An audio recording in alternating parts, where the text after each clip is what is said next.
actually, when you run the data, almost the more Bitcoin you have, the better the risk adjusted returns of the portfolio is, whether you can manage it with your own personal risk tolerance and your own personal financial goals. Even BlackRock came out and recently said like, well, we ran the models, and there's like some analysts that said like, well, technically it's like a 27% allocation is the ideal allocation. And then I remember there was even a paper years ago from BlackRock that said, well, technically like an 84% portfolio allocation would be good, which is crazy when you think about like a, institutional investor managing God knows how much money, or like a really high net worth individual. But like, it's when you look at the data, if you just like follow that. All right, it's a beautiful day here in Brizzy, bright and early. And with me, I've got Sam Callahan. Sam, welcome to the show. Hey, Dale. Thanks for having me. Super excited. Awesome. I've been looking forward to chatting to someone from Swan for a long time. Swan is probably one of my favorite Bitcoin companies, and you do a great job at representing them, and have always followed kind of what you as well as what Corey does, particularly in calling out all the shitcoinery of the years. So I certainly appreciate what you guys do, and keen to dive into a little bit about some of the stuff that's happening. But one of the things I enjoy about your work there, Sam, is the stuff around macro. You seem to have a really good grasp of kind of all the moving parts. And I know that's kind of a challenging job. I thought we could just dive straight into it and just have a look at currently. Lynn Alden talks about us living through this era of fiscal dominance, and it's a big theme that sort of seems to be pervasive. And I'd love for you to just talk a little bit about what that actually means, and then perhaps layer in a tweet that you put out recently relating to how so much of the COVID-related stimulus hadn't actually been spent as of yet by the states, and that we could still see a lot of this inflationary pressure continuing into the future as a result of a lot of the spending not actually having taken place in a lot of states across the US. A long-winded question, but hopefully you can jump into that. Yeah, sure. The idea of fiscal dominance, I think it goes back to what the Federal Reserve's mandates are, which are price stability and full employment. Employment rates been at multi-decade lows for a while now, and it hasn't really risen despite them increasing interest rates. And they increase interest rates to try to combat inflation, so that makes borrowing more expensive, which kind of cools economic activity, so to speak, because there's less lending because it's more expensive. Banks are less willing to lend out. They kind of tighten their credit conditions and lending standards. I guess lending standards would be the right word to say. But in this scenario, the Fed's supposed to raise interest rates to fight inflation. But the problem is when the accumulation of government debt and the large deficit spending that we're doing, it kind of increases inflation itself, which quote unquote dominates the central bank's intentions to try to bring inflation down with the rise in interest rates. And so when the debt gets this high and interest rates get this high, that creates a lot of interest expense on the existing debt for the Treasury Department. And so that actually balloons the deficits even more. Like there's a famous chart that shows like by the end of 2024, if interest rates even stay where they are, interest expense will be over $1 trillion added to the deficit. And that's inflationary. That's just more spending that needs to happen. And that kind of puts this Fed in this hard spot because they're supposed to raise interest rates to fight inflation, but that just balloons the deficit more because of the interest expense, because the debt's so big. And so that actually creates more inflation, even though it's supposed to bring it down. But then if they cut rates to try to lessen that interest expense for the Treasury, well, that can be inflationary as well, because typically they cut rates to try to stimulate the economy out of a recession. And so right now they're talking about cutting rates, even though inflation's still above their 2% target. And many believe that it's because of this fiscal dominance. They're trying to basically lower the interest expense and reduce the size of the deficits by potentially cutting rates. But they got to be careful because, like I said, typically that stimulates the economy, and that's also inflationary. Yeah. And so that's what they mean by this period of like fiscal dominance. Basically, the fiscal situation is dominating the central bank's ability to conduct monetary policy appropriately. It kind of forces their hand to do something they don't want to do. They don't want to cut rates when inflation is above what they want. But because of the fiscal situation, they might be forced to, because that also is inflationary. So I hope that makes sense, Yes, but that's it kind makes of, that's total what lin sense. Alden means. Yeah. That's very well put. Yeah. And I think just for the layperson, that really does put things into perspective, because you've got the Fed that's sort of controlling the monetary policy, and then you've got Treasury, which is all the spending. And even though the Fed is supposed to be quote unquote independent, you'd imagine Yeah. that having conversations, the Fed is fully aware of the fact that we are in this sort of fiscally dominant era where it's not as if they can do things on the monetary policy side that are going to materially impact the inflation because of the fiscal dominance. So it's such an interesting push and pull, and it really brings into question the sort of independence of the Fed. Yeah, But definitely. and then That's actually like during periods of this, like where debt's this high. If you look at history, this is when Fed independence starts to get threatened, right? Because hmm, the government's kind of saying, like, hold up, we got to issue a lot more debt here. You're making it really expensive for us. Like, we know that you're supposed to be independent. You kind of got to help us out here, you know? So in history, that starts to happen. And you even see like instances where even Jerome Powell's starting to like talk about even the fiscal situation. You know, they're not supposed to like comment on it. They're supposed to be independent. They're supposed to not even discuss. And you have Jerome Powell saying like the fiscal situation is unsustainable on 60 Minutes. And then on the other side, you got President Biden kind of talking about, hey, there's going to be rate cuts this year. And so you're seeing it on both sides. They're starting to knock each other. This is something that like during the 2020 pandemic, they were on the same team. They were on the same side. The Fed yeah, was easing, they were cutting, they were stimulating. The government was spending like drunken sailors, but now they're just they're not moving in the same direction. They're kind of at odds with one another in terms of the policies, and that's when you start to see independence kind of start to get eroded. yeah. And so it's an interesting time. Yes, I actually remember during Trump's reign how he was going pretty hardcore on Jerome Powell. Yeah, and Yeah, so it is funny how they have these periods of kind of what feels like collaboration, and then periods of bumping heads. But one wonders to what extent they are genuinely bumping heads, and it's not just about appearances, because we also know there's that sort of Washington revolving door type situation from the Treasury to the Fed, and then ultimately to go work for the investment banks and all that sort of thing. So, yeah, yeah. it's an interesting dynamic. Can I just say one more thing? Yes, But go it's for just it. Yeah, interesting because during World War II, that's when you saw Fed independence really just disappear completely. The government was like, no, no, no, you're going to do yield curve control. You're going to cap the long end so we can spend and issue all this debt. And that's when you saw debt previously like explode to these levels that we're at today.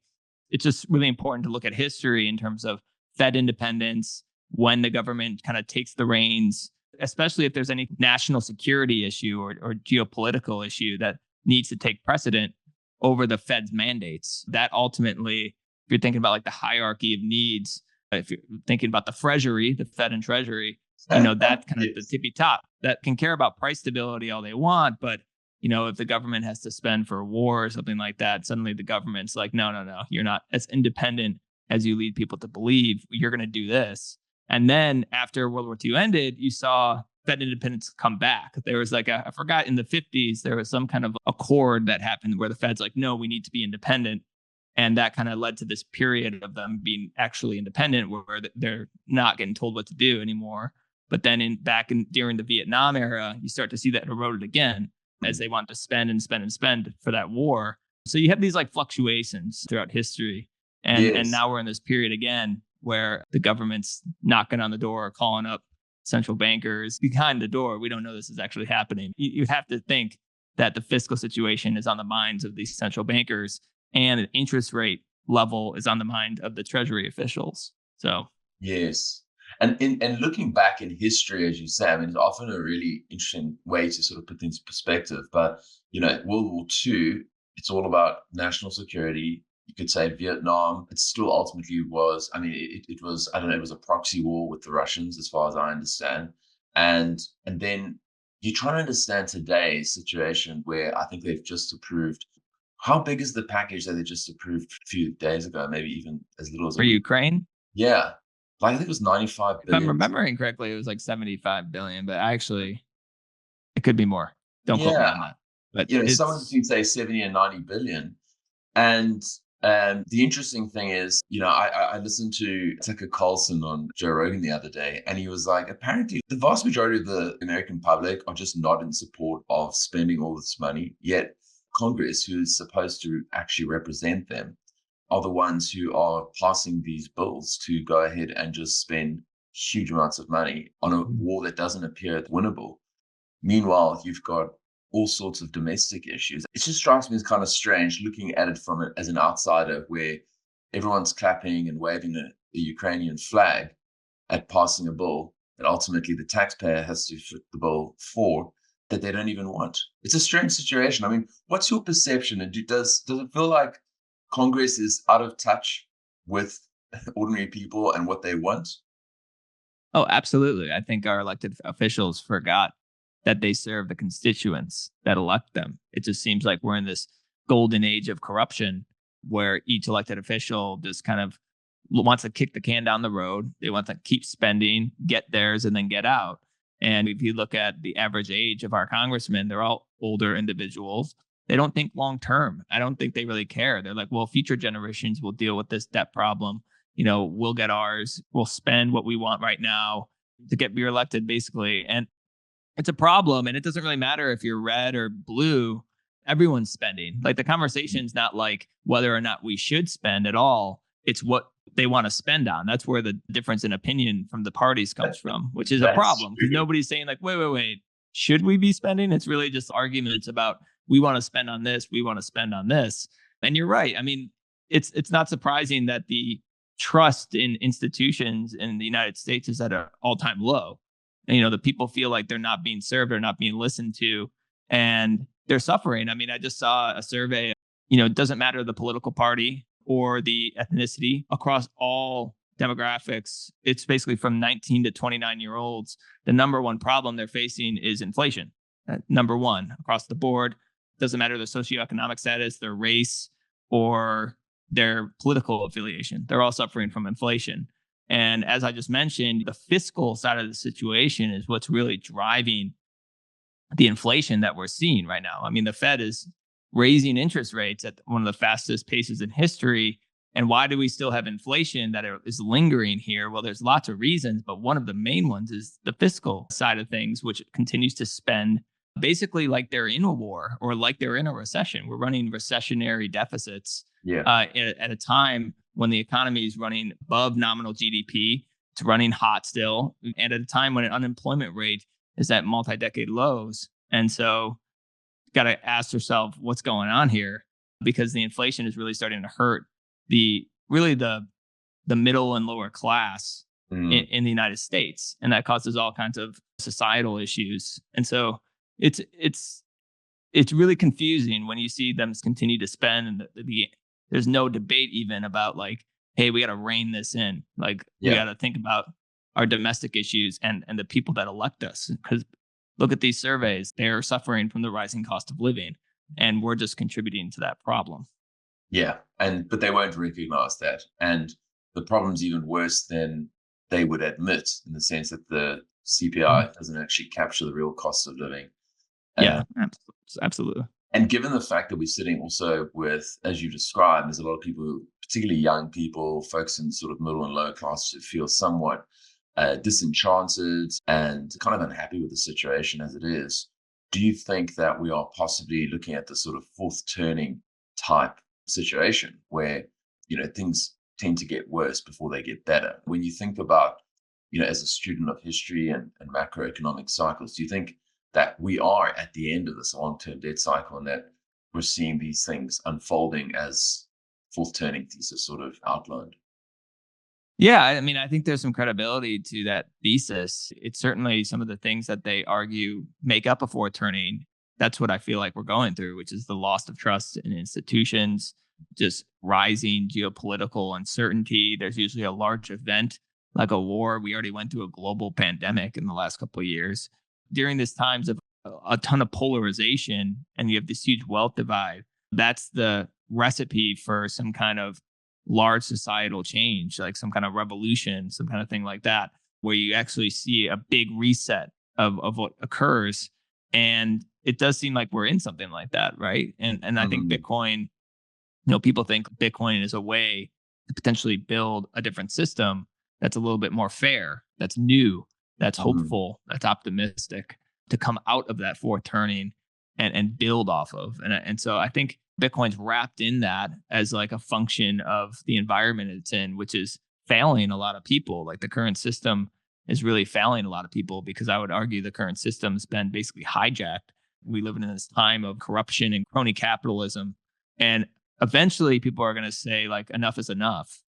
How long can they bear this inflation, and whether inflation will kind of rise even higher as they continue to spend in the coming years? I think that's going to be a big incendiary moment because inflation compounds and people just continue to feel it and continue to feel it. And if it doesn't come back down, if it continues to rise, all these feelings will start to bubble, bubble, bubble to the surface. Mhm. And eventually people are going to figure out what's actually causing it. And so that's going to Yeah. be a very interesting moment. And when people realize, wait a second, you know, it could be the trillions and trillions of dollars they print. Maybe that was the problem. And Yeah. when that moment happens, it's going to be interesting. Totally.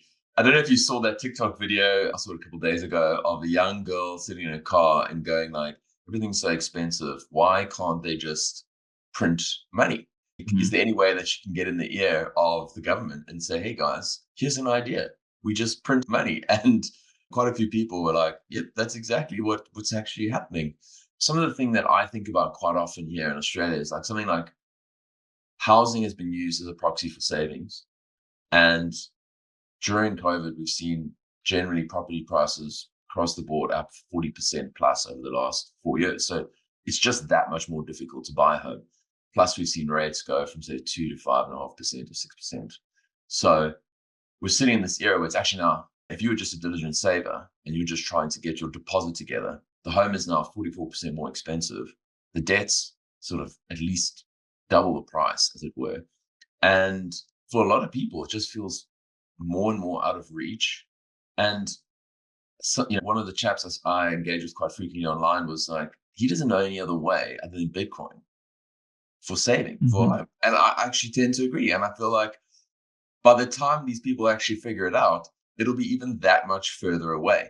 I tend to be fairly pessimistic in terms of when the penny finally drops with a lot of people, that actually one of the ways that you can preserve your purchasing power is Bitcoin. I mean, what's your sort of read on that in the sense of when do you think people finally start seeing Bitcoin? And I'm talking sort of mass market crossing into the mainstream, market and consciousness. Like, okay, hold on, this is Yeah. the thing I need to save in, not these paper dollars that get inflated away each year.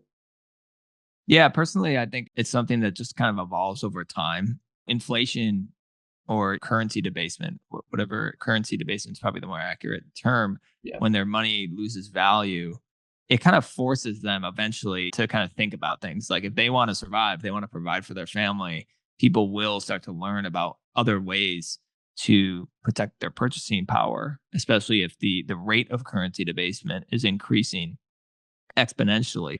People in other countries understand this. If they're living in a jurisdiction with high rates of currency debasement, they already know this as a culture. They get their paycheck, they immediately spend it. They'll buy anything. They'll buy like a tire just to preserve because that'll be able to preserve value more than the currency they get paid in, and they'll be able to sell it down the road. They'll do anything. And so people start to look for other things to protect themselves. Now, Bitcoin, it's very accessible. Anybody with a phone can buy Bitcoin. Unlike a home where you have to get a mortgage, you got to get approved. It's out of reach for a lot of people. You can't buy a fraction of a home. Bitcoin is a way that's really easy to just download. You can just save in it. And then it's really what like you're talking about the housing affordability. I mean, there's a crisis right now for sure. I mean, it's crazy what happened, the stepwise increase in the price of homes, along with the doubling of the mortgage rates, Mm. how quickly people have been outpriced from the American dream of just owning your own home, which is really has other societal consequences of having a family, starting a family. These are like big issues. Yeah. And so if nobody can afford a home, they feel like they can afford to start a family, it has long-term consequences. And when you're thinking about what can I own that will actually outpace the rate of asset price inflation or monetary inflation. so I can maybe one day afford to buy a home. Because I think everybody's goal, I mean, like, if you're not just looking at it from an investment, which you shouldn't, but like, hey, I want to own a home to have my space in this world Yeah. and to have a roof over my head and to raise a family in. If I want to afford that one day, what can I save in that's actually going to outpace the rate of home prices rising, or asset price inflation, in other words, or the rate that they're printing money. And if you look at it, like, Bitcoin is probably the best way. Just look at the performance of the last 5 years. It's priced in Bitcoin.com that looks at housing prices denominated in Bitcoin over the last Mm. 5 years. It's getting cheaper for people who hold Bitcoin. And so it's really important that people find ways. There's other assets they can go to as well that perform well in high inflationary environments. I just personally believe that Bitcoin offers an asymmetric upside because it's so small still. You have this Yeah. benefit of its growing adoption, and then it's so scarce. It's the only like fixed supply asset that it could potentially go up magnitudes when you're denominated against housing, obviously dollars, or really any other asset. So yeah, I mean, I think people will just kind of find it because they'll have to find it, because if they don't, they're going to suffer. And then the last thing I'll say is just, as other people hold Bitcoin that they know, and their life is getting easier and better, that's more motivating than anything. When your neighbor is, being able to afford that car or that lake house, and he's like, "Well, I'm saving in Bitcoin. What are you saving in?" Yeah. Like, "Oh, I'm saving in dollars, and everything seems to be getting more expensive." And so that is very motivating, but that takes time. Like, that's going to take time, like over 10 years, to see that, and to see the difference in people's quality of life who save in a money that can't be debased versus those who save in a money that can be debased. And Mm. to see that kind of like realization as people look at their other friends and family members who are thriving, as they're really drowning in currency debasement. Yes, and not only drowning in currency debasement, they're also drowning in a sense of like nihilism. There's a strange correlation between being obsessed by Bitcoin and optimism. But something you said there struck me, and I think this is completely accurate. There are parts of the world that already understand that fiat is a giant melting ice cube and have taken steps appropriately. And you don't have to be, a finance major to understand that. As you say, there's parts of the world where it's literally money in, money out. Like, get rid of this. This stuff is just like, it's on fire. It's losing value. And then I'll store in something like the US dollar. Perhaps, it's fair to say that in countries like the US and Australia, they feel there's a problem, but they don't feel the problem of currency debasement as acutely. And so they will unfortunately be some of the last folks to actually realize that, hey, saving in Bitcoin's the answer. Whereas you don't have to persuade a Zimbabwean or an Argentinian or Venezuelan, because it's pretty self-evident when the guys have to keep changing the prices at the supermarket every single day because the currency is just all over the show. I think that's pretty much as clear as day for anybody. Yeah, I mean, it's not a risky asset for those people, right?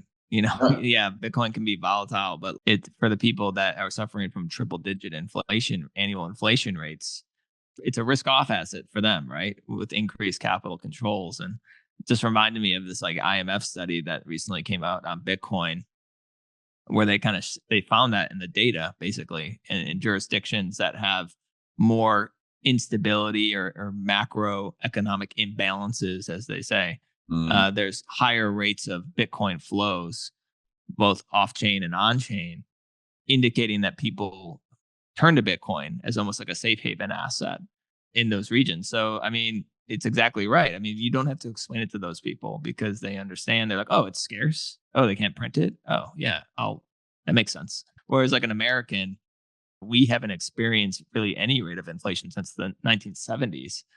It's just not in our culture. We haven't suffered like that. And so it is going to take time for them to wrap their heads around it. And unfortunately, those other cultures are more prepared. They understand like why shortages could happen. They're more self-sufficient. They don't rely on the government. They they learned how to grow food and have chickens, and, like I said, ditch their currencies and acquire hard assets. And so it's going to take time, I think, for Americans to basically react to what's unfolding. But some people are well aware, and they are moving to harder assets, and a lot of the wealthy are.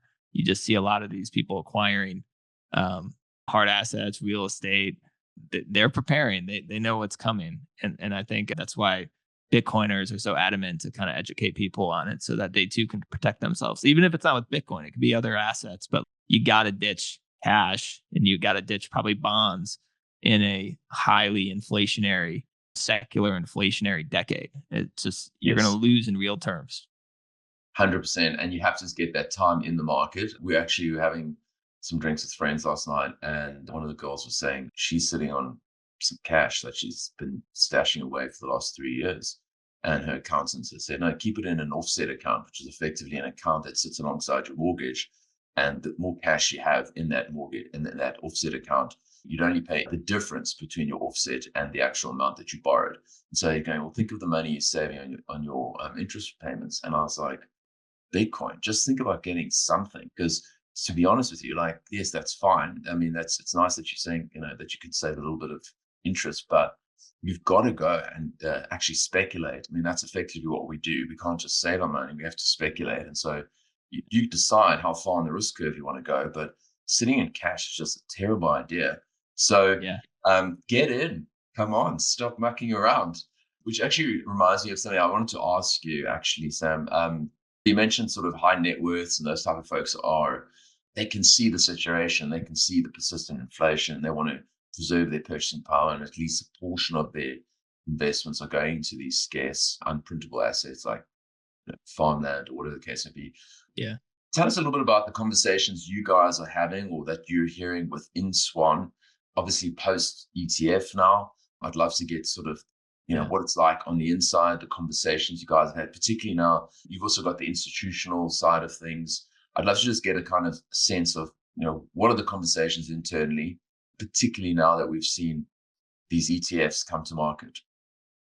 Yeah, the ETFs definitely gave a little bit of like regulatory clarity, I guess is the word, for some of these like money managers or high net worth individuals who feel like, okay, like if the SEC just gave us a green light and we have BlackRocks of the world and Fidelities of the world, pushing Bitcoin content and educational materials, I think it's ready for prime time, or so to speak, or it's not going anywhere. And so the conversations are more about, they're not like they were a few years ago where it's like, this is a bubble, this is going away. It's more about like, how do I play this? What's the position size? What's appropriate? Or, what's the difference between ETF and self-custody? So understanding that with an ETF, I mean, you're basically taking on counterparty risk. There's an annual fee attached to it. You're trusting somebody else to hold those keys. There's less in terms of capital efficiency. So like with Bitcoin, you can actually use it for things when you hold the real asset. And so, yeah, I mean, that's kind of where the conversations are going. And then it's like, how do you secure it appropriately? We just launched Swan Vault, which is our multi-sig products, teaching them the differences between single sig, multi-sig, how to appropriately secure it. When Bitcoin performs as it has over the last year, I think it's up almost like 140% or so. Again, it's the best performing asset in 2023 after it once again like died in 2022, right? Yeah. And so it's back. So people are like, oh man, maybe I have to reevaluate my previous notions. That's why I love bull markets, because then you have people like, whoa, this thing's back, I must have been wrong. And so then they start doing the work. Now the bear market does a good job of like doing that for us, because I think people start to understand like, oh, there's Bitcoin, there's everything else. But that is a conversation we have frequently with people. And yeah, so the interest is there. It's exciting. I mean, a lot more like institutional investors are seeing this as a way to diversify their portfolio, which is what I mentioned. You mentioned people going into farmland. It's really like alternative assets as a way to diversify bonds and stocks, because that's traditionally when you create a portfolio, those two move differently in periods of economic downturns. And that's been like the basis of modern portfolio theory over the last 20, 30 years. When things fall down, the stock market goes down, they cut rates, so bond prices go up, and it can provide that buffer for the overall portfolio. That's why you have a portfolio of bonds and stocks. Yeah. But the problem is during inflationary periods, the correlation breaks down and becomes positive. And so you have bonds and stocks falling together. And that's what you had in 2022 when bonds got massacred and the stock market went down. And that scared money managers like crazy because like when both of those things go down, there's no hedging going on there. There's no diversification. And so that's why you have to find alternative assets that perform well in inflationary environments that provide that diversification that just move differently. And so people look to gold, people look to, real estate, like you said, farmland. Those are all like under the umbrella of alternative assets. And you could put Bitcoin in there, obviously. And so Bitcoin, when you add even a small amount to a portfolio, like a 1%, 2% allocation, they're like, even if we buy a little bit and say the crazy thing happens, it goes to zero, we're only going to lose like 1%. We can manage that. But if Bitcoin continues to perform like it does and it moves differently from the rest of our portfolio, that 1% can make a really meaningful difference in our overall risk adjusted returns. And so that's powerful. And that's what basically all money managers look for. A joke is that like, if you went to one of these, then you just explained Bitcoin, but you didn't use the word Bitcoin. You said, hey, I got this hedge fund that's been performing like this. If you include it in the portfolio, do you want to buy it? And you show the historical returns, they'll be like, oh, yeah, that sounds really interesting. And there's no fees. Oh, wow, that's really cool. But then you're like, well, that's Bitcoin. And they're like, oh, really? Because there's so much preconceived notions about it and so much misinformation about it that if you just remove the word Bitcoin, sometimes people are like, oh, just look at the data, look at the returns, look at the performance. Then that kind of wakes people up. That's kind of the discussions we're having at Swan. I think what you're referring to there in terms of the small sliver in your portfolio is reference to the Makamoto portfolio tool that you guys have. Yeah. And I have directed folks there in the past and just said, like, look, you do not need to go all in on this thing. Even a small allocation over a long period of time can have a meaningful impact. And, worst case, this thing goes to zero. And you know what your losses are going to be, whether it's 1, 2, 3%, whatever you're deciding to allocate. But the upside is unknown. It's potentially infinite. So yeah, and that's the absolute beauty of it. I suppose what's really interesting in that sort of 60-40 split that you're referring to there is, and I hadn't thought about this before you actually mentioned it, but part of that is like the idea that you want to kind of smooth out volatility. And from my perspective, I'm going like, I don't care about volatility because I've got a long time horizon. I'm not looking to draw down on this capital in 5, 10, or even 20 years' time, perhaps. I think when we're thinking about this sort of modern portfolio theory where we're going, hey, we need inversely correlated assets so that we have a quote unquote all-weather portfolio, like a Ray Dalio type style thing. Mm-hmm.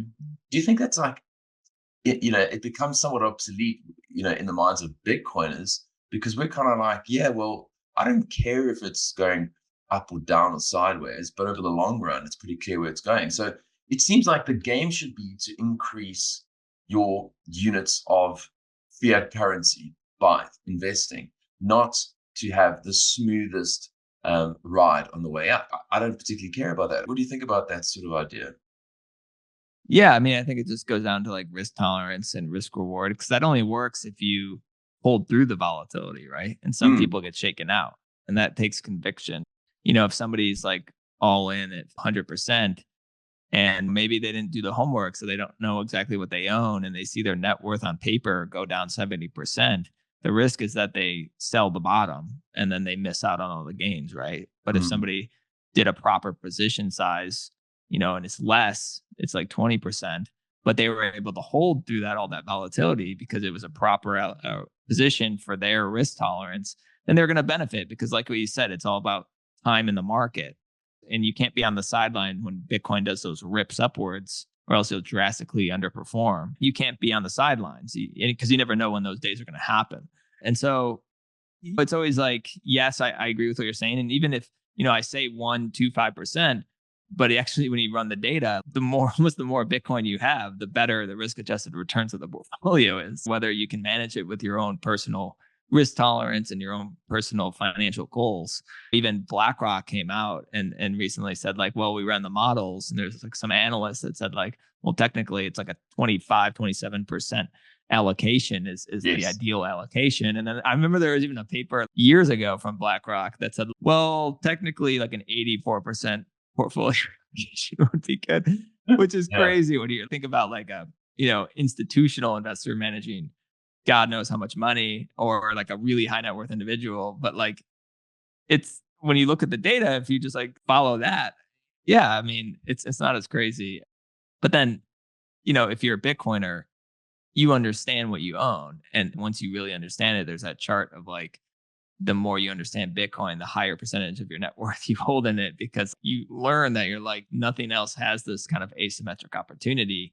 And especially if you're trying to build wealth as a young person, you probably have a higher risk tolerance because you have more years to make that money back if you're wrong. If you're in retirement, you're worried your risk tolerance typically goes down because you don't want to lose your nest egg because you can't get it back because you can't work to gain it back because you're Yes. just too old. So like younger people with a longer time horizon who see this thing, this asymmetric opportunity, and they're trying to build wealth. And you don't build wealth by diversifying. You build wealth by making concentrated bets with high conviction. You diversify when you want to protect that wealth once you've gained Mm. it. And so as a young person, it makes a lot of sense to have a more concentrated portfolio in general. And then I just don't see anything else on the market personally that has the asymmetric profile of Bitcoin.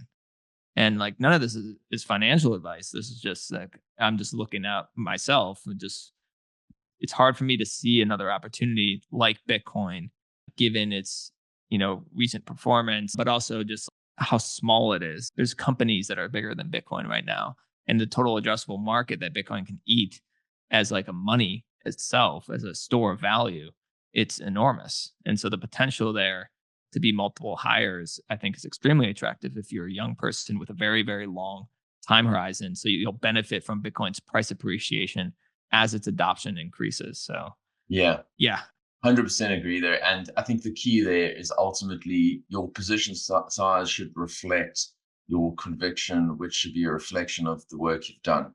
So if you've only done a small amount of work, you're not going to be able to withstand the volatility. But if you presumably have gone deep down the rabbit hole and you look and on a risk adjusted basis, there probably isn't a better opportunity. It's likely that there will be a stock that'll outperform Bitcoin, like an individual stock.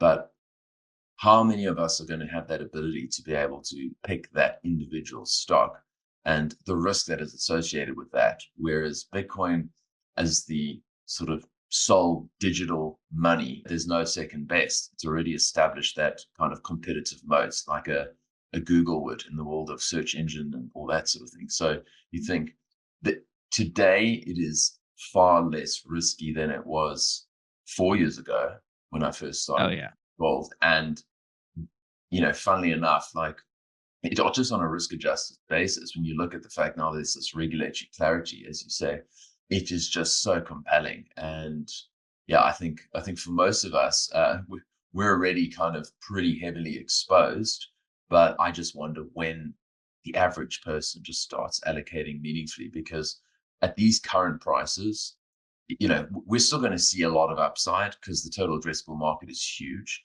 and we're still very early, as we tend to say. But there is something about the returns, from my perspective, are necessarily going to be, I think, over time, diminished relative to the past. I mean, if you think of 2013 to 2017, 17 to 21, I think I believe in the diminishing returns sort of side of things. I don't know. What is your perspective on that? Do you subscribe to that, or do you reckon because the institutions are here and potentially we've got nation states coming that sort of model will be broken? yeah. I understand the diminishing returns theory as Bitcoin's market cap increases, and it's kind of like that trend. But I do think so much untapped potential is there for us to get this like exponential curve upwards. So that could break one cycle, and then there's like diminishing returns after. It reminds me of like the network effect. That chart of exponential growth of networks Mm. when you cross that chasm from like early adopters to the early mainstream any kind of new technology. And I don't think we've gone there yet. I think there could be a substantial more amount of users on the Bitcoin network or just holding Bitcoin that could kind of break that diminishing return cycle. And the ETFs and sovereign wealth funds, nation states, all of this is like factored in. And we've only scratched the surface about all that capital getting into Bitcoin. And so, yeah, I don't know if I really subscribe to that. I think we will have this cycle that kind of breaks the diminishing returns. And then after that, there might be like diminishing returns from later cycles. But I just think we have that stepward function and adoption that's still ahead of us. Yeah. And it might not feel that way for some people, but I do think we're still really early in terms of just general Bitcoin adoption. And you brought up like, when are like retail investors going to come in? And in this bull cycle, I do think that there are cycles. I think we're still early in this bull cycle. We just crossed the last all-time high, and now we're kind of consolidating around it. So that's pretty typical and kind of grab some attention. But until we kind of like really clear that all-time high with conviction, with momentum, retail investors, unfortunately, they buy tops of cycles, right? So I think once they're like really gets going and Bitcoin has really started ripping over the next like 18 months or so, I think that's when you'll see retail investors start to come in, because they never buy the bottoms. Whenever it's like down 70% when they should be buying, they're not interested, right? It's when it's already up like 200-300%, that's when they all like YOLO in. And that's what makes the cycle top. Like by definition, is you have a bunch of people coming in at the very end, and you get this like kind of blow off top at the end of the cycle.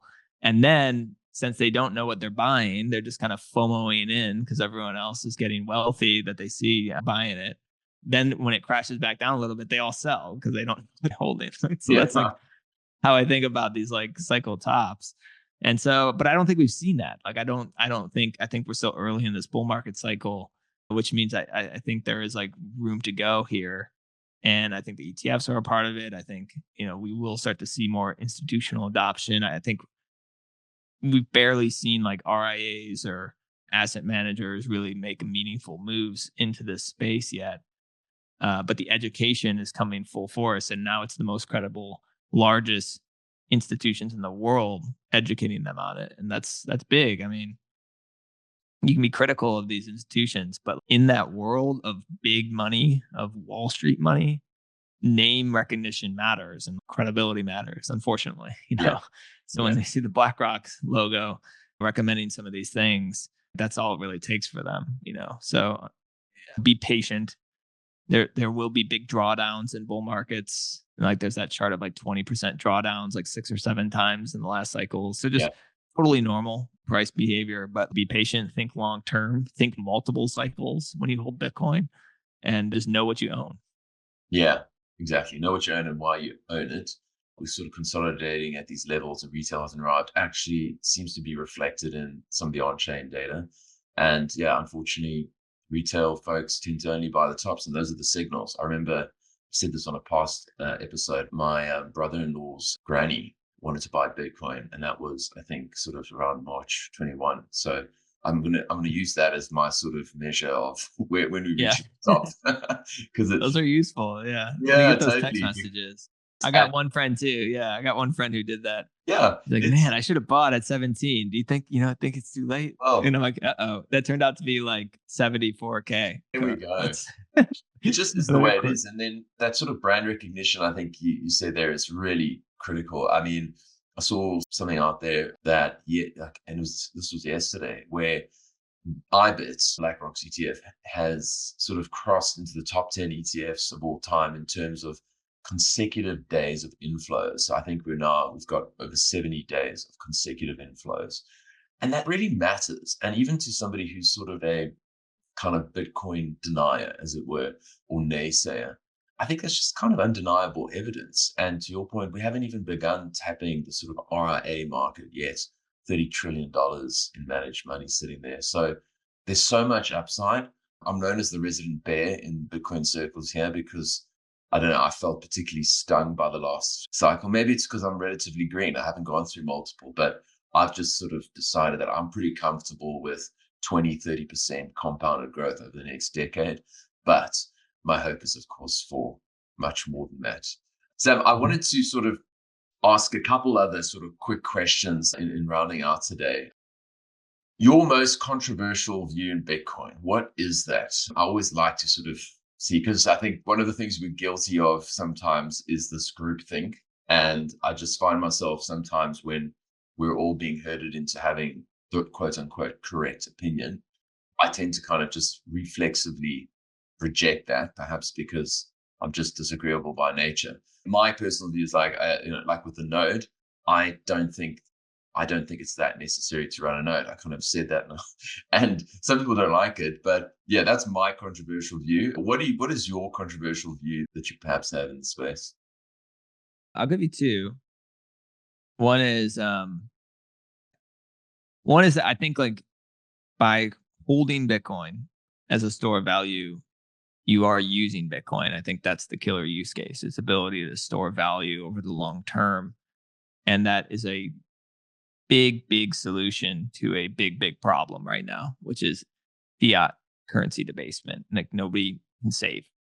And I think if Bitcoin never reaches its full potential as a digital cash medium of exchange, for whatever reason, which I don't necessarily believe this, but if it just was a store of value, it would still be incredibly, incredibly valuable to the world. I believe that it's going to scale in layers and it's going to be the foundation. I do believe that's how things will play out. It'll be the foundation and it'll be like the settlement network and there'll be different levels of privacy and, functionality and speed above it in layers. That's my belief long term. But if that doesn't play out for whatever reason, and we just have this hard digital money that can be a store of value, it'll still be incredibly valuable for the world. And so that's probably one. And then the other one is just like with custody. I think people can get way too cute with self custody in terms of like, hey, I want a multi sig of like 3 of 5, and more the better. You can complicate it and like have all these different keys and put them everywhere. More is not better. You have to know what you're doing, and people can mess it up. And so just to keep it simple, I kind of did this myself. I had 3 of 5, and then like I actually simplified it to 2 of 3 because it was like I just don't want to deal with all these different hardware wallets and all these different things. And I think that's just an important. People have to like think about their security and then keep it simple so that they don't mess it up, because it's the people that mess it up more than anything. And the Yes. last thing you want to do is lose control of your keys and then just like watch Bitcoin be adopted by the entire world the rest of your life.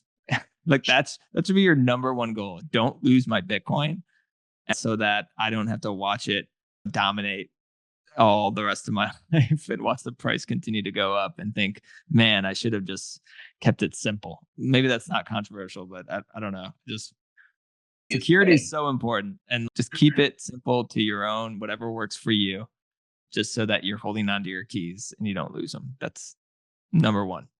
Yeah, I can sort of empathize with both of those controversial takes. I don't think they're that controversial, actually. I think the interesting part, though, with the security and custody piece is like a single sig. Yes, it's a single point of failure, but that actually is good enough for, I think, the vast majority of people. And the more cute you try to get, the greater the Yeah. risk that you're going to get in your own way. I don't actually know what I would do with myself, knowing that I've got a material portion of my wealth tied up in Bitcoin. If I wreck this, like, I don't know what I'd do. I'd cry for days. I'd be angry. I'd have to go to all sorts of therapy. And I don't know how I'd ever be able to recover. Like realistically, you kind of go like, this would be like, it would be the biggest blunder of my entire life. And I'd feel completely wrecked because I would have ruined not only my financial future, but that of my children.